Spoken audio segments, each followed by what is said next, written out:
ചപ്പാത്തി ബാക്കിയുണ്ടോ? അങ്ങനെയാണെങ്കിൽ ഇതൊന്ന് ട്രൈ ചെയ്ത് നോക്കാം. ചപ്പാത്തി വെച്ചിട്ട് ഒരു സമൂസ റോൾ റെഡിയാക്കിയാലോ? കുറച്ച് മസാലയൊക്കെ കൂടിയിട്ട് നല്ല ക്രിസ്പി ആയിട്ടുള്ള ഒരു ഐറ്റം ആണ്. റെസിപ്പിയിലേക്ക് പോകുന്നതിന് മുന്നേ ഈ ചാനൽ നിങ്ങൾ ആദ്യമായിട്ട് കാണുകയാണെങ്കിൽ ചാനൽ സബ്സ്ക്രൈബ് ചെയ്യാനും സപ്പോർട്ട് ചെയ്യാനും മറക്കരുത്. ഒരു പാൻ ചൂടാക്കി 1 ടേബിൾ സ്പൂൺ വെളിച്ചെണ്ണ ഒഴിച്ചു കൊടുക്കുക. ഇതിലേക്ക് ഒരു മീഡിയം സൈസുള്ള സവാള ചെറുതായി അരിഞ്ഞതും കുറച്ച് കറിവേപ്പിലയും കൂടെ ചേർത്തിട്ട് 1 മിനിറ്റ് ഒന്ന് വഴറ്റിയെടുക്കാം.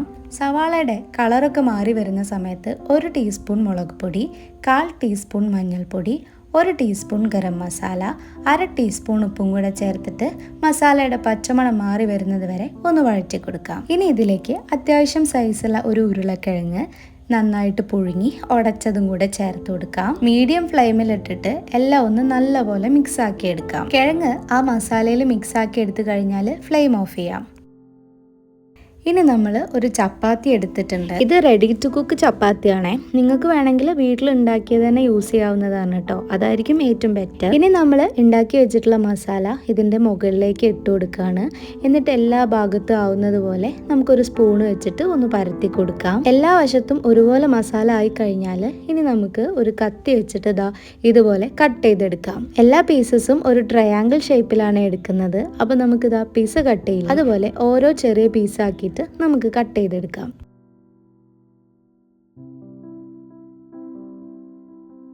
അപ്പോൾ നമുക്ക് ഒരുപാട് പീസസ് കിട്ടിയിട്ടുണ്ട്.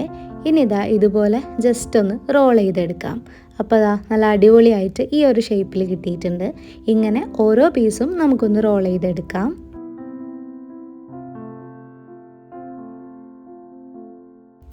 ഇപ്പോൾ എല്ലാ പീസും റോൾ ചെയ്തെടുത്തിട്ടുണ്ട്. ഇനി നമുക്കിതിനൊന്ന് ഫ്രൈ ചെയ്തെടുക്കണം. അതിനുവേണ്ടി ഒരു പാൻ ചൂടാക്കിയിട്ട് അത്യാവശ്യം വെളിച്ചെണ്ണ ഒഴിച്ചു കൊടുക്കാം. ഓരോ പീസസായിട്ട് ഇതിലേക്ക് ഇട്ട് കൊടുക്കാം. മീഡിയം ഫ്ലെയിമിലിടാൻ പ്രത്യേകം ശ്രദ്ധിക്കണേ. ഇനി ഏകദേശം 1-2 മിനിറ്റ് ആകുമ്പോഴേക്കും ഒരു സൈഡ് നന്നായിട്ട് മുരിഞ്ഞിട്ടുണ്ടായിരിക്കും. അപ്പോൾ നമുക്കതിനെ തിരിച്ചിട്ട് കൊടുക്കാം.